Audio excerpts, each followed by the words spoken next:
Embark on a journey of curiosity with us. What fascinating questions are we exploring today?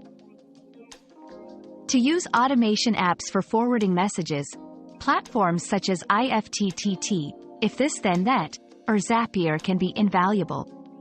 These services offer a way to create automations, or applets, in IFTTT that can forward messages from one app to another.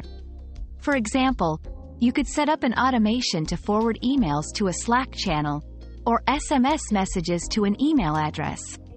Simply choose the source from which to forward messages, select the destination, and configure any necessary filters or parameters to customize how and when messages are forwarded.